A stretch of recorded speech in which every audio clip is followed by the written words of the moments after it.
We have traveled land and sea, but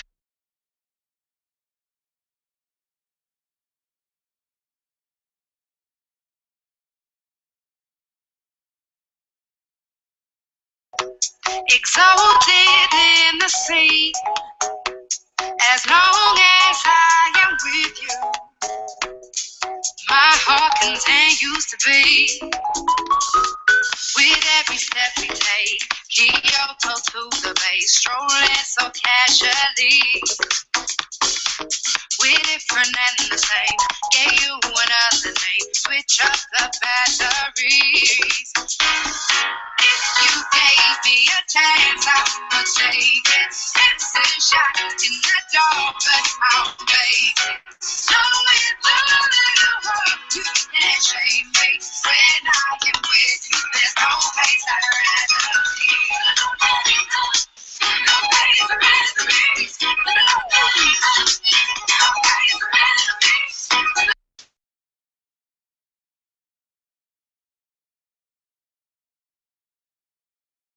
Set out on a mission to find out inner peace,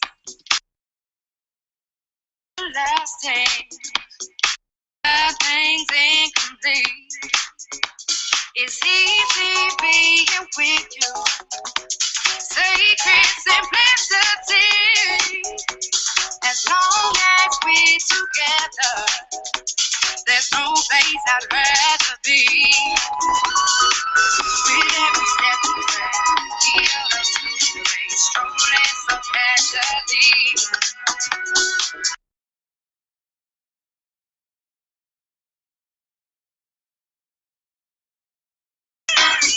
You gave me a chance, I would take it. It's a shot in the dark, but I'll make it. So it's all in the world, you can't shame me. When I am with you, there's no place I'd rather be. No place I'd rather be. No place I'd rather be. No place I'd rather be. When I am with you, there's no place I'd rather be. Yeah.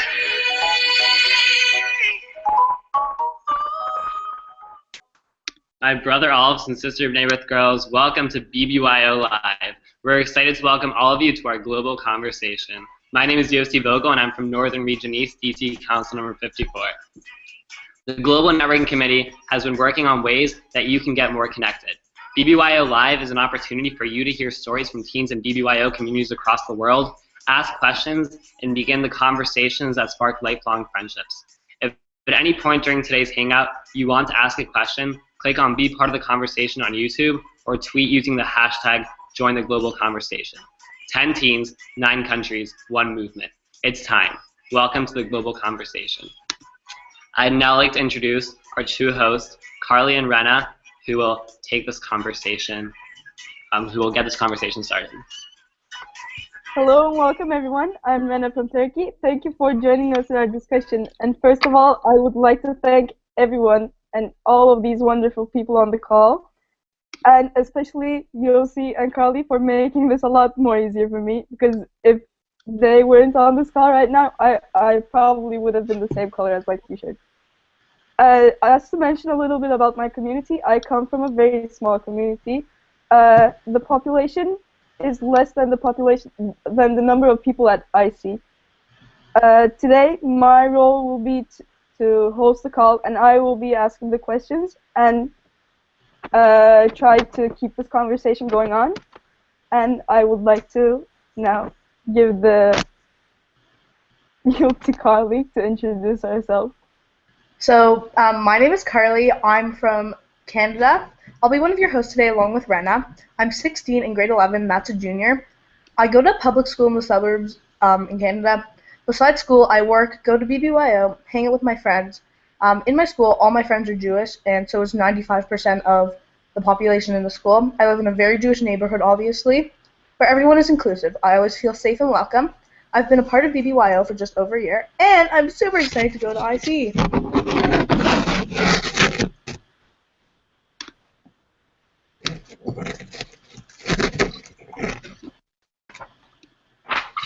We'd now like to call on everyone else joining us today on this panel to introduce themselves one at a time. So Donna from Uruguay, take it away.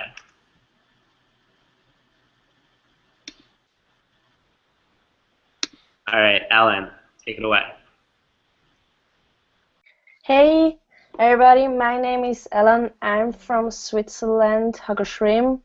I'm a leader there, so I'm really excited to speak to you all. Hope you enjoy it. Marina, take it away. Okay, hello everyone, my name is Marina. I'm 17 years old and I'm from Serbia.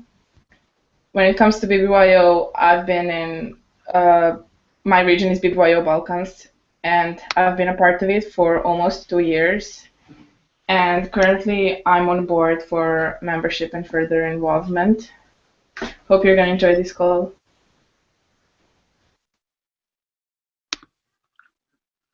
Matt, take it away.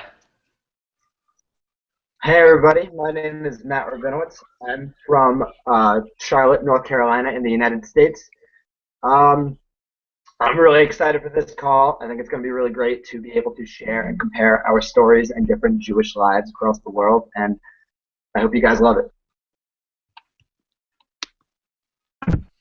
Melu.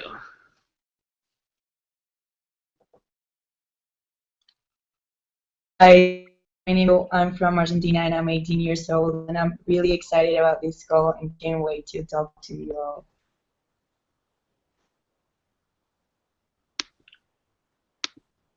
Sam from UK. Hi, Hi, I'm Sam Lawrence. I currently live in the UK, in England, and I've been part of BBYO for about 3 years. And I can't wait. I'm 16, and I can't wait to go through with this call.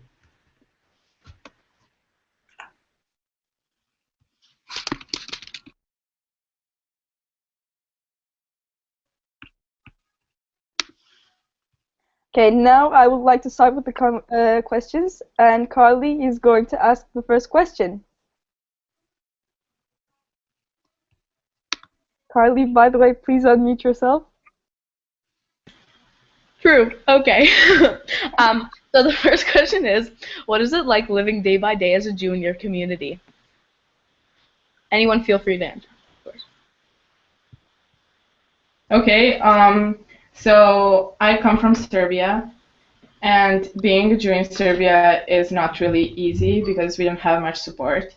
So as a Jew in Serbia, what you have to do is, not only in my country, but in all BBYO Balkans countries, what you have to do is realize how important and interested it is that you are Jewish and that you should be proud of it and practice your Judaism on your own because you don't have that much support. So that's for my country, at least. Okay, here in Argentina it's not really in Serbia because, for example, I've been to a Jewish school all my life and I also go around for I learn things in school, so all my life is kind of surrounded by Jewish people. I was a kid, so I think it's really easy for me to be Jewish and things that weren't so good for us.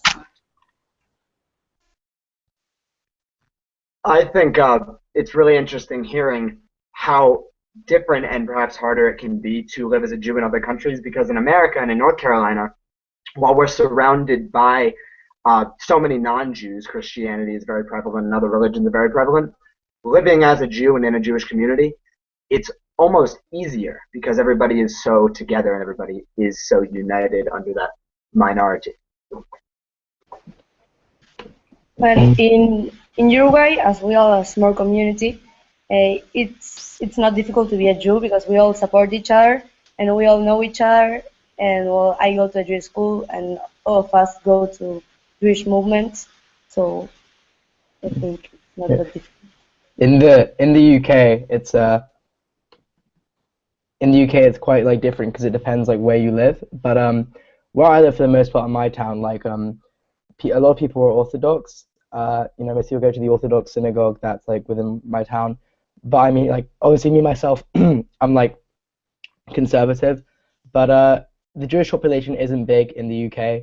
Like, it's not one of the most like prevalent religions, but it's quite united. It's quite a united religion. People always come together, and it's really close knit. And I think one of the reasons for that is because it's quite small. So it's small, but like also strong at the same time.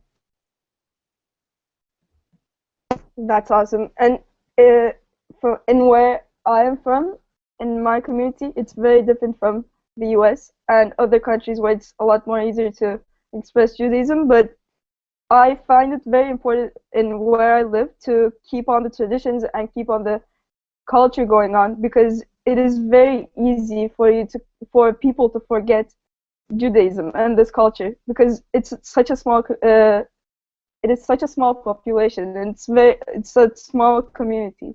So I think it is very important for us not to forget who we are. So that's basically it in Turkey. Yeah, it's super interesting how the two hosts contrast. Where I'm from in Canada, our community is like so Jewish. Like I know so many people. I barely know anyone who's not Jewish. That I see on a day-to-day basis. So it's interesting to hear, of course, how everyone else lives. So the next question we have is, how does your society affect the way you practice Judaism in your community?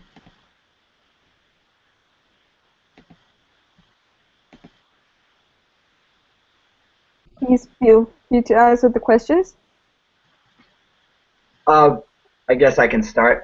In North Carolina, like I said at the beginning, it's a predominantly Christian country. So at times we'll find that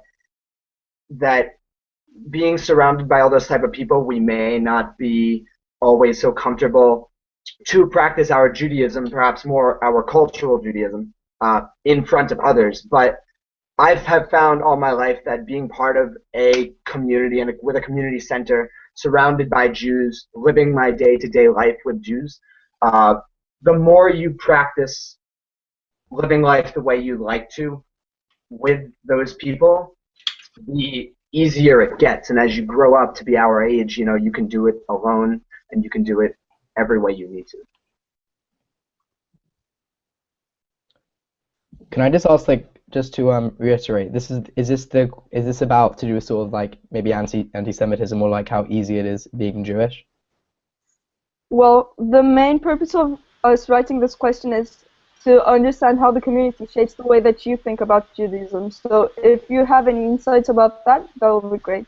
So, for example, if you live in a conservative community, maybe your opinions are shaped that way.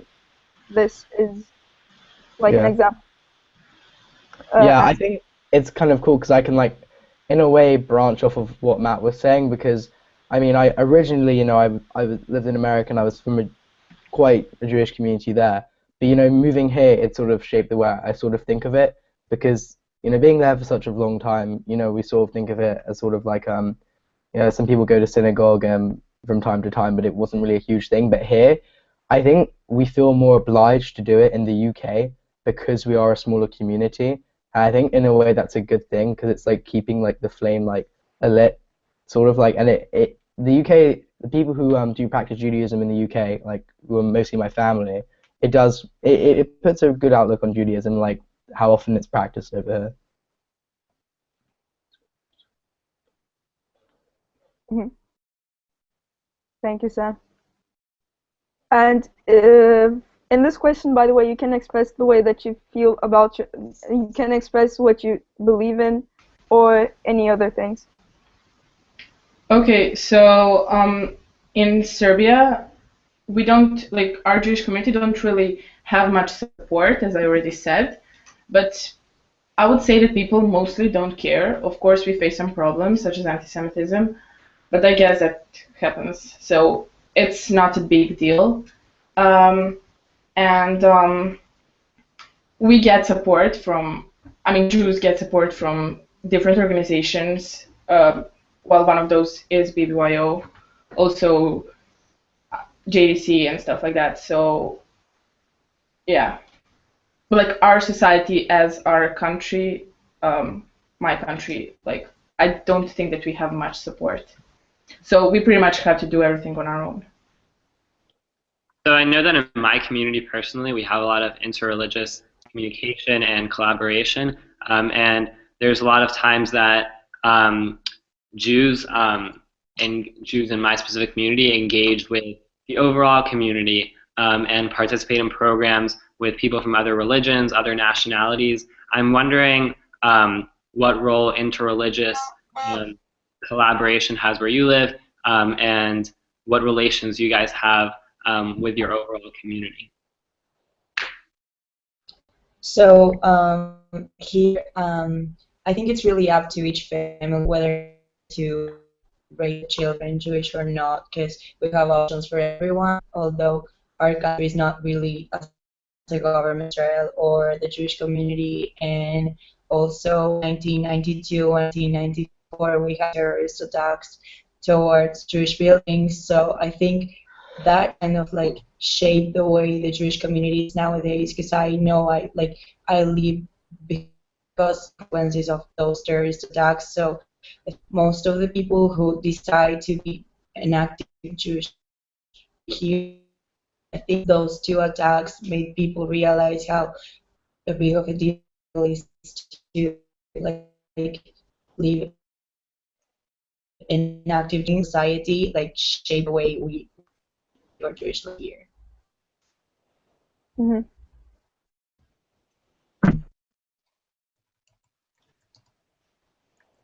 And for example, in my community, it is known as an Orthodox community, but I believe that it's far from Orthodox. Our culture is Orthodox, but the way that people practice religion is definitely not. And I have no idea how that affected me as to answer the question. But if anyone else wants to comment on what the other people said, or maybe add something to the conversation, is always welcomed.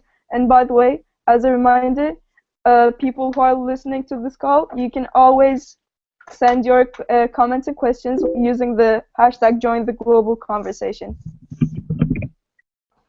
Ren, I actually have a question for probably the people in the more Jewish-friendly countries. But knowing that, like where I grew up, I went to a Jewish day school for I think 7 years, and how easy that was for me, and how much that influenced my Jewish identity.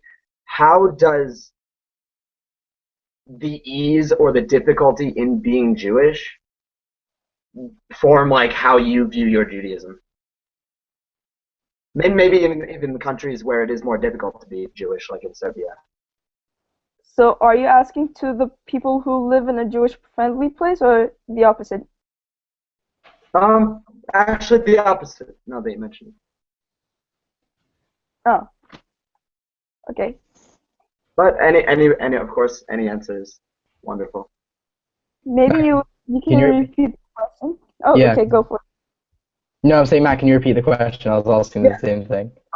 I'm just curious as to, because where I grew up, I went to a Jewish school, and because I was able to go to that Jewish school, creating my Jewish identity was a lot easier. So I'm curious, as for people in other countries that being Jewish maybe isn't as easy, or maybe it's even easier than it is for me, how your childhood growing up as a Jew made it the way it is today.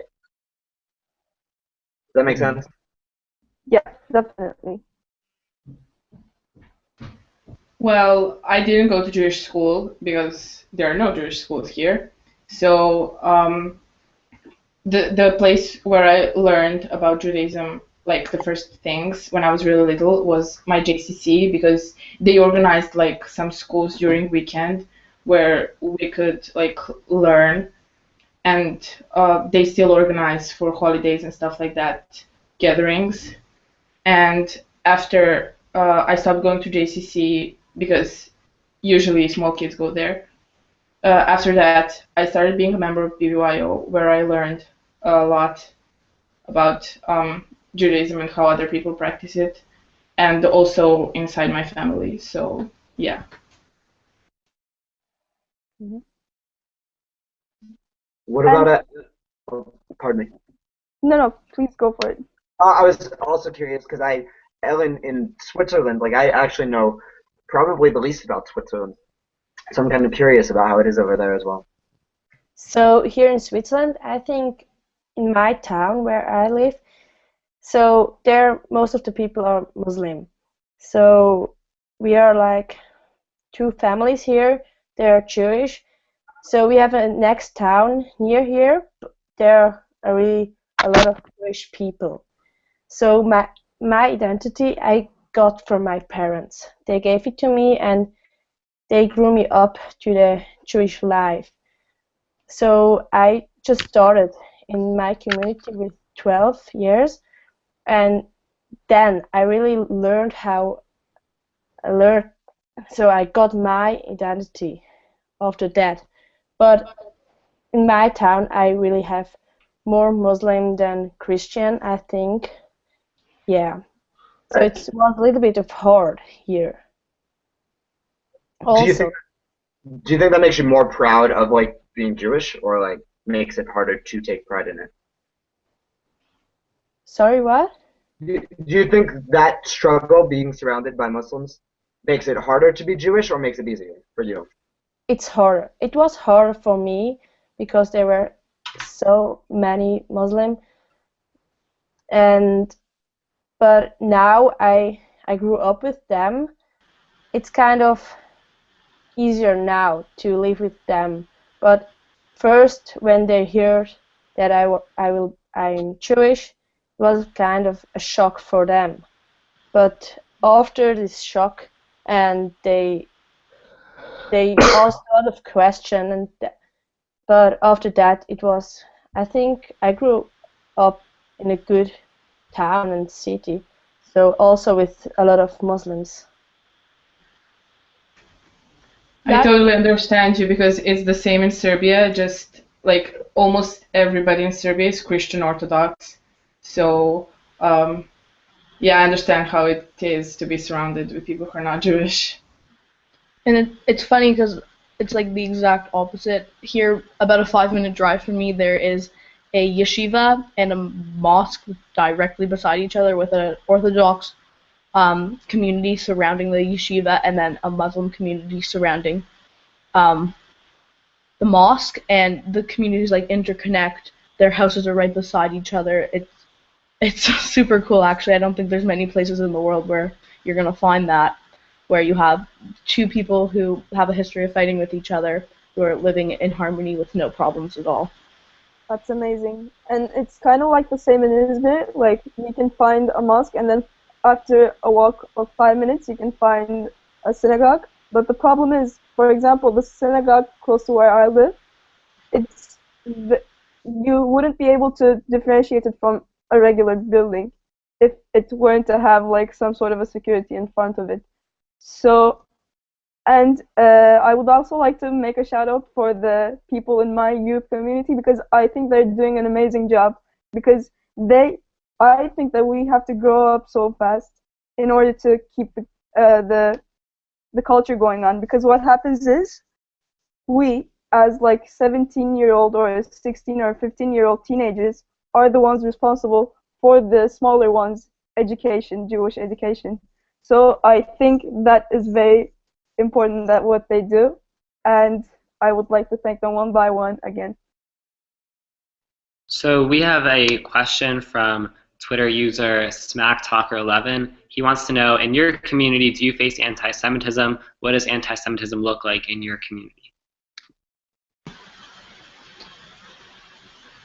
In Canada, we don't face a lot of anti-Semitism. It's more of like we talk about it going on in other places, like in France, um, and we raise money like to help other Jews throughout the world. But anti-Semitism doesn't really happen on a big scale here. It might happen with like specific people, but it always gets resolved. Yeah, can I go for this question? Sure. Okay. Oh yeah, so I think in the UK it's a bit there is anti-Semitism, but I think it's passive. It's like what I mean by that is like so there are every year in the UK it's been projected that like there are a growing number of Muslims in the UK, and obviously not all these Muslims are like anti-Semitic, but it's going to the point where like they're like, for example, obviously it will remain unnamed. Someone got told off like wearing an IDF sweatshirt like by someone randomly in like a community center, or just like a service station.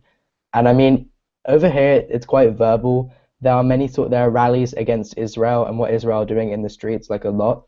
So not necessarily to the extent of what's going on in France, obviously, but it's becoming more of a thing, and it's not just passive, but like it's becoming more and more aggressive. And I mean, this is like another example. The school I'm going to is a huge Jewish school, and because of the recent events, I mean, the school already has huge security, like ridiculous amounts of security, because it's a Jewish school. But it's asking parents to donate to have more security beyond what the government's giving them, because it's needed, for just in case. So it's becoming a bit of an issue here. So like it's sort of a bit nervous as to what's happening, but like we still like keep strong as like the Jewish people over here. That's amazing that you keep strong. Well, Okay, sorry. can I go? Yeah. Okay, so in Serbia, there isn't, like, of course there is anti-Semitism, and of course there are people who hate and stuff like that, but thank God, there are no big issues, because we don't have Jewish schools. We have synagogues, yes, but they're not working because we don't have rabbis, only one in capital. So, and there are not many Jews, so there is, I guess, like, no reason for anyone, like, to say that the Jewish people are a problem or something like that. But like, I personally faced anti-Semitism, I would say, from my friends. I mean, of course, they're not my friends anymore, but stuff like that happen, like jokes and yeah, but nothing serious. Thank God. So only on a verbal basis, right? Exactly. Mm-hmm. Well, in Uruguay, sorry, can I go? Go ahead. In Uruguay, there is anti-Semitism, but it's not violent, and or that's what I thought until like when Israel was having trouble with Gaza, like teens that go to Jewish school had to hide their school uniforms, or because they were shouted at the streets, or there was a case where some kids like were attacked by others, they threw stones at them, but that's not normal in Uruguay. I don't know what happened when Israel was at trouble. Yes. Here's a fun fact. I'm not even sure. Sorry. Yeah.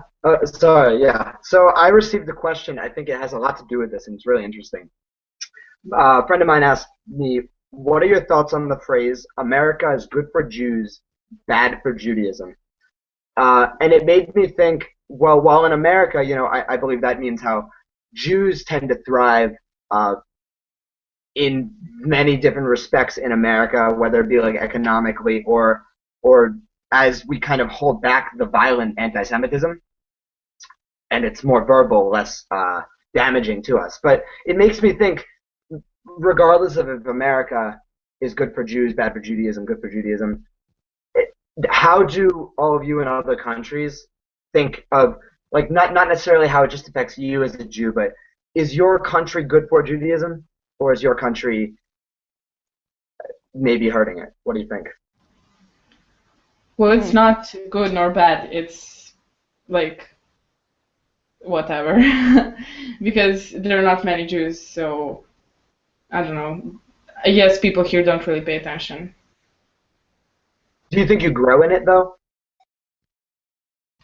Could you repeat that? Do you think that it affects Judaism in your country a certain way? Do you think it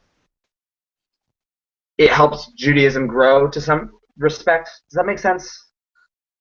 Like, it's so hard to be a Jew. Does that make you want to be a better Jew? Does that make your community?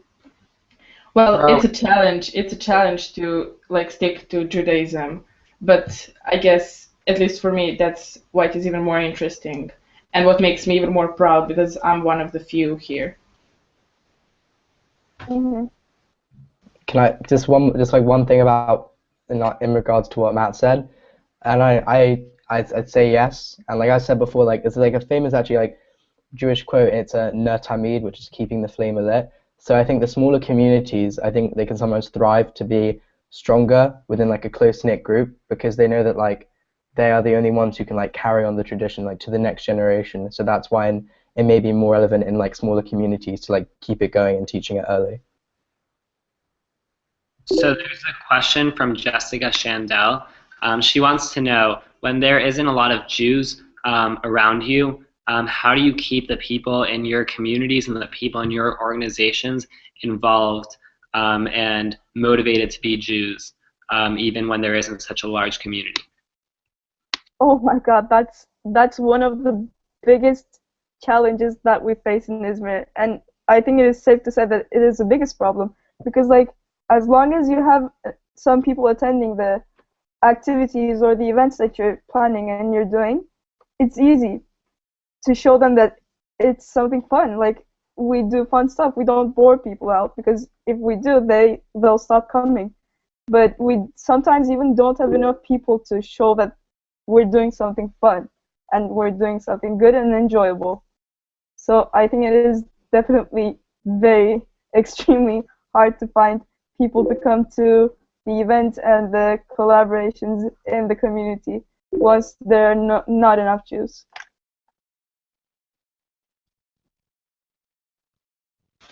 Okay, so the next question we have is, through BBYO, many of you have had the opportunity to meet teens from across the world and learn about Jewish communities different than your own. How has this experience been like for all of you, and what impact has it had on your lives?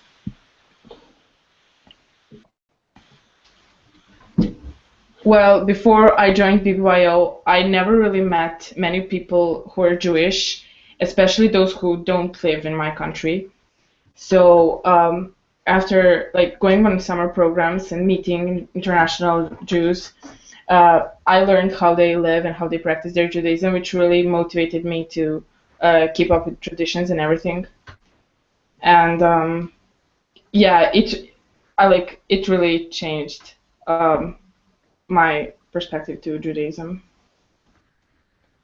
Well, in Europe, So, okay. I'm sorry. well, maybe you.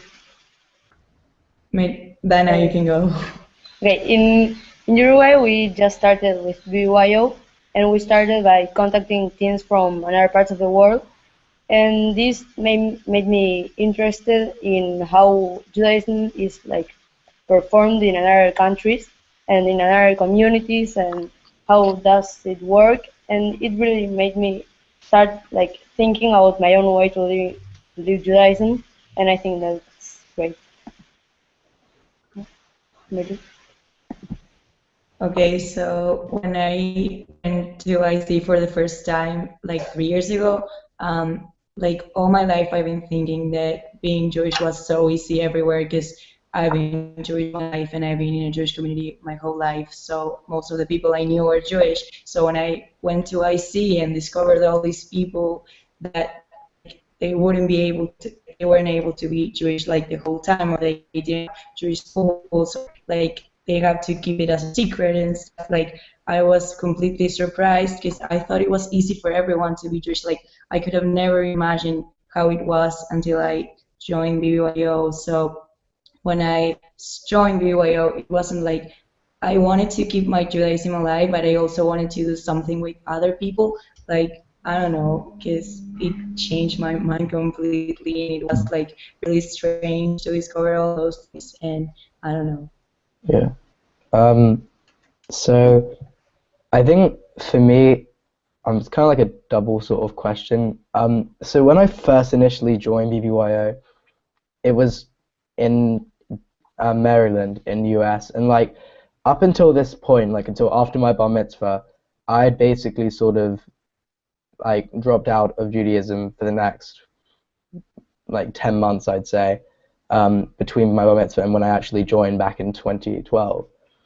And it's just like it's amazing. Like it's amazing to see the transition between different communities. Like coming to the UK and like I wasn't gonna join BBYO here, because I was so used to how it was. But then I was like, you know what, I have to join. So like I joined, and BBYO is like the one common denominator in like my entire sort of like teenage years. It's been like the one common thing that stayed with me as I've moved, so it's like really special to me. You know, like seeing people in like different countries, like you make lifelong friends. Like I'm still really close with like everyone who I knew in like my chapter in the US. Like I still keep close with all of them. Like BBYO, like staying with the organization throughout like 2 different countries, like it like makes like my quality of life like so much better, and it's just like it's so great. It's So amazing. one of the It's yeah, Lucy. Yeah. So one of the things that we've really focused on this year is drawing the connections between things that we're all passionate about, such as Israel advocacy or community service, a range of things, and globalization and our global movement. Personally, being exposed to our global community was really inspiring to me because I've been able to draw connections between people who are just as passionate about Israel as I am, or just as passionate about programming as I am. And these connections are extremely special because they show that no matter where you live, we're all Jews, and we have the same roots and we have the same connections that make us friends, no matter our cultures and no matter our traditions. We're all equal, and we're all together. We're all in this together, and we all have common goals, common ideas, and the common desire to move the Jewish people forward. And it's inspired me personally it's completely changed my Jewish identity. I deepened my Jewish identity, but it's also inspired me to be a better Jew and just to have a willingness to connect with the Jewish community across the world. And personally, I think that's one of the coolest things about globalization, about our global Jewish community, being able to draw those connections about deep passions that we have and seeing the same deep passions that we have as teens from the other side of the world.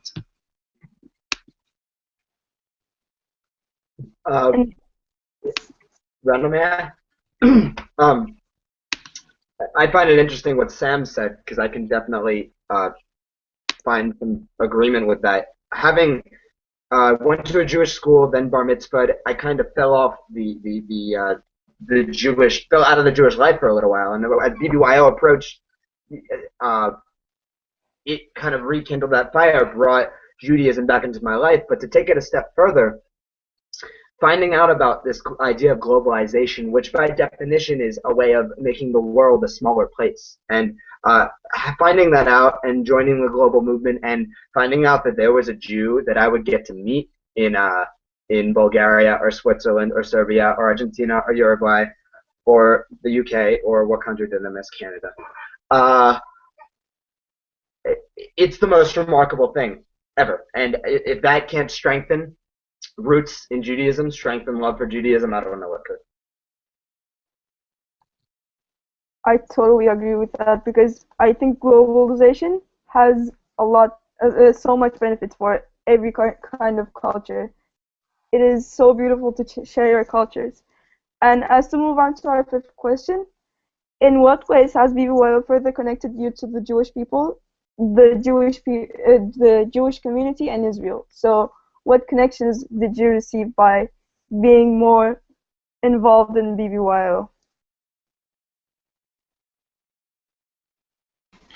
Well, what was really something that connected me to Judaism and to Israel a lot, and happened with BBYO and with some of you, is RSI and the opportunity to go visit Israel for the first time with BBYO and with my friends, and spending Shabbat 3 times in Israel.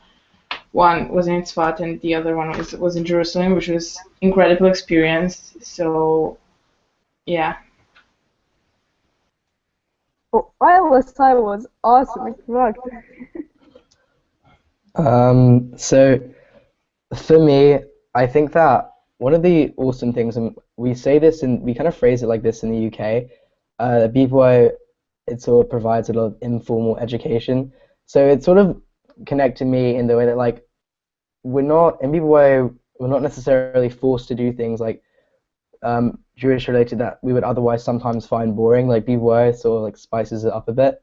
So like, but you know, not just that. Like there's like tiny things that make like me feel a little more connected. Like for example, like if we're at synagogue and BBYO does a lot of the songs a lot differently, it gets you like more into it and stuff like that. Uh, and also like another thing that is really cool is in England after what BBYO does actually is after 10th grade you go to Israel in the summer. You go on Israel tour. So it's not really like ILSI because with Israel tour, I don't think you do this with ILSI, but with Israel tour, you actually like you tour different parts of Israel. Like you go to different places like all over Israel, and then you it's sort of like camping, but it's for just under a month, and a lot of people do it, and like that's like an awesome thing that like connects like me. How BBYO is going to connect me to Israel. Well, So sorry. Dana, please go. Okay. I think that like by contacting Jews from different parts of the world, I started realizing how big Judaism is and how can I like be friends with someone that speaks another language and lives in another country just because of the fact that they are Jews and we have things like we have topics to talk about. For example, he's Israel. Like I have spoken with a lot of people about Israel, and I don't know, like it made me realize how big Judaism is and that there are things just like me, like in another parts of the world. And that's So here, I have a lot of I have a family there in Israel. So the the connection between Israel and me, it's really big, strong. But I think the connection between me and other Jewish people from all over the world, it's getting better and stronger. Each like I'm with this partnership. I'm now 1 year in this partnership, but like every month I contact with new people all over the world. So this connection give me really pleasure. So yeah. So I think most of the people who have answered the question are thinking that BBYO has been an opportunity for them to further connect their Jewish with the Jewish population all around the world.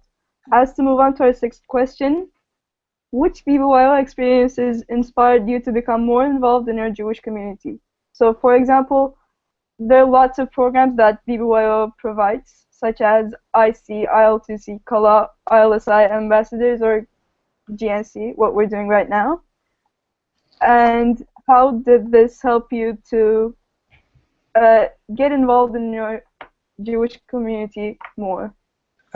So in it actually started off at like a chapter level. It wasn't actually a summer program that sort of initiated sort of becoming more involved. So in my old chapter, it was called Simon Atlas. We had this thing that someone started called Mitzvah of the Month. And basically what we did each month is that we'd either do a road cleanup or volunteer at home or something like that. And it was just like a mitzvah that we do each month or community service action. And that sort of was part of the time when I started, you know, at school in America, you have to get a certain amount of community hours, but this was a way in which I was doing it, which I really enjoyed, doing it with Jewish people and for like the betterment of like of the community. And yeah, and it sort of like inspired me to do more within my Jewish community, and that's like one of the reasons why I've chosen like to go on Ambassadors Bulgaria this year to, you know, find out more about, you know, the Jewish community like across the world. So yeah, that's how I found it. For me, I guess it wasn't like same kind of idea. I've never been on a summer program or done anything internationally, but I guess like in my chapter, I first kind of came like just for like fun and to see like what was going on over there, and you kind of get like sucked in more than you're willing to, but like in a really good way. It's like I'm so happy that I'm there now. But to me, the main experience was when I first joined BBYO. I was also learning how to play guitar last year, and I found that like the song leading part of it really brought me in. Leading Havdalah, it's my absolutely favorite thing, and it kind of brought me back to Judaism since my bat mitzvah and kind of connected me more a little bit more.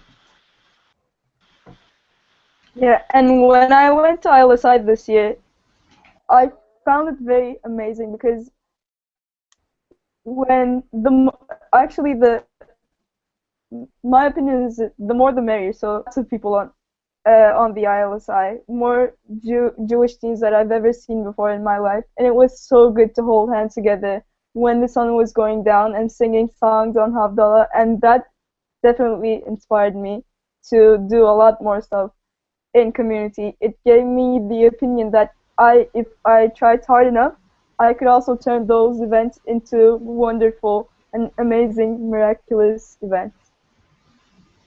I totally agree with you about LSI and also all summer programs because they are all incredible experiences that, of course, encourage me to be more involved in Judaism. But I would also like to add that every regional program that I attended really like helped me learn more things about Judaism. And after each program, I somehow feel more connected to Judaism. And I think that it is also really meaningful. So to me, I think the most amazing experience I've had was IC both years. But I think like I've also been to Kala and I've been on the GNC for 2 years. I'm not this year, but I think the one thing that I can like set aside from every single experience, like all the people I've met everywhere. So I think it's not the actual experience, but the people I got to know through those experiences and like the I don't know the whole thing, but the thing I love the most in every single BYO thing I do is the people I meet and share experiences with.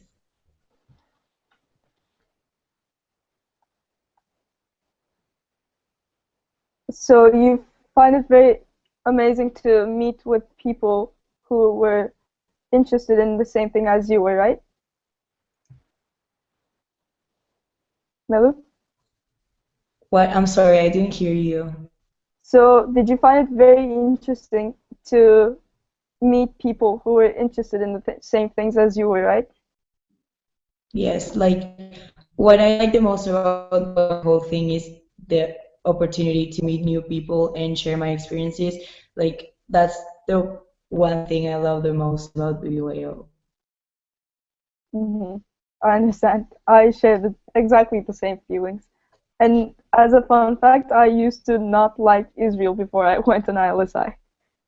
As to move on to our next and the last question, except for the questions of our audience, how has BYO inspired you to maintain a connection to Judaism beyond your high school years? So in this question, we're trying to talk about your future years. So do you see yourself as a Jew who practices and keeps the culture, or do you think that you'll just let go after you're out of BBYO?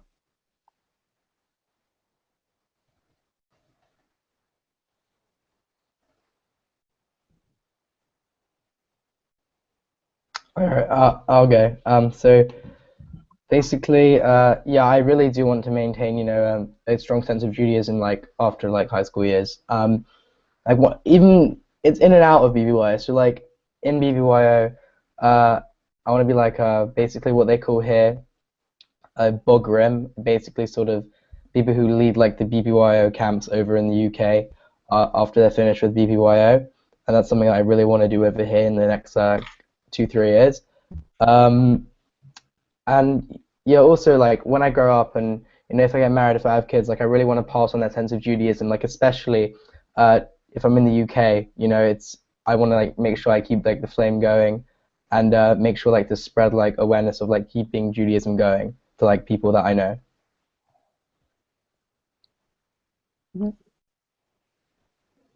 I think that even after high school, I will stay involved in Judaism because, like, through BBYO, I didn't only get connected to this organization and to, for example, my JCC, I got connected to the Judaism and Jewish people that I will stay in contact even after we finish our high schools and get out of BBYO. So I really think that I will like continue. Yeah. I think that I will. Sorry, that.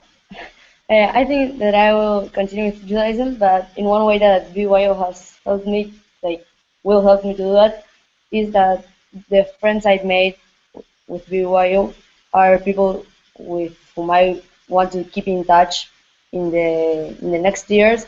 And I think that when I will be talking with them, I will remember that they are Jewish, and that's what connects us.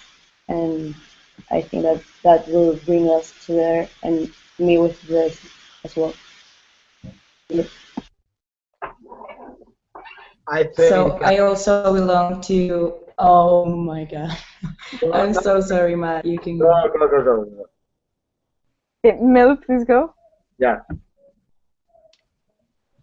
Okay, so I also belong to another organization in which I actually do BYO, which is Hebraica. So I will keep being a part of it because I'm a mother for little kids, and I love doing that because I love teaching them things through activities and stuff. So I will keep doing that. But I also like I said before, the one thing I'm gonna keep forever from BYO is the people I've met, and like I can actually already like I've already seen that because I made a friend who's not longer in BYO, and I saw him in Israel last year, even though he's not anymore from BYO. So it can actually be possible. So I think what I'm keeping from BYO until I don't know, forever, is all the people I've met, and I hope to be in touch forever. Exactly. I think we can all agree on the fact that BBYO has helped us gain amazing friendships that will last forever. So I definitely agree with you. Uh, I think to really sum that up in a bigger way, what Mela said and what you said, Rena, it's once you make these connections, it when you have the opportunity to do stuff like what's going on right now, or the Global Networking Committee, or just any way of connecting with people beyond your small community, what you growing up as a young person, that's really all you knew it was. You can't give that up when you become an adult, because as you become an adult, the the world has to be that small because everybody's connected, and to have that that had to have that experience and to know those people before you even get to the point when you really need them is magnificent, it's spectacular. So personally, I would say there's no rather Judaism will only become more prevalent in my life for that reason. I find like I had an experience when I was on vacation this year that really I think sums up how connected BBYO is. I was on the beach, a girl was wearing a BBYO shirt. I woke her up and I spoke to her for about 3 hours straight, and like it's just like we're both Jewish, we're both part of this organization, and it just gives us so much to talk about with not even knowing each other, not even knowing each other's names or where we're from or anything. Just start talking and it just works. Definitely. I think that's very true. And I so think yeah, go. I think the connection you will do through the BBYO, you also will they will stay forever, and you always when you make a trip around the world, you always know there is somebody you can go and you can text. So I think that's a great thing about BBYO because you have all over the world you have Jews where you can meet and text. I think that is a great opportunity from BBYO that you have the relationship like all over the world. Yes, I think that's definitely true. I would like to thank everyone, and unfortunately, we have to wrap up this beautiful conversation now. I would have loved to talk to you a bit more, but unfortunately, we're out of time. So I would like to make a short summary of what this call has been about. So we tried to introduce you to many communities and different cultures and what are the difficulties that they're facing, what are the advantages of living in that certain community. And we tried to introduce you to these communities and to these cultures. And I think it went great, so I would like to thank everyone one by one, and I would like to also thank the audience because without you guys, we're definitely nothing. So once again, I want to thank you all for joining us. We encourage you all to continue these conversations and develop these lifelong friendships outside of this call.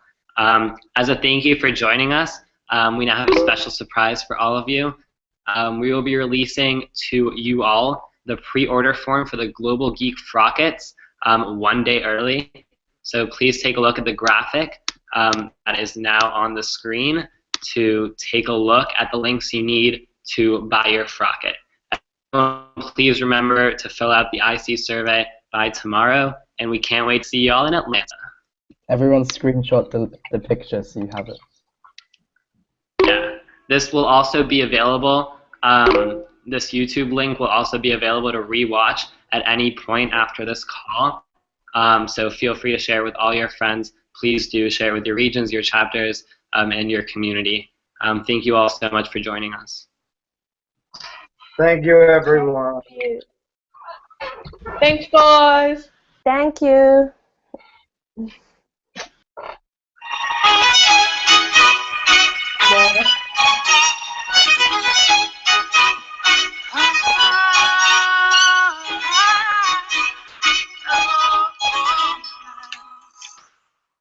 We're 1,000 miles from comfort. We have traveled land and sea. But as long as you are with me, there's no place I'd rather be. I would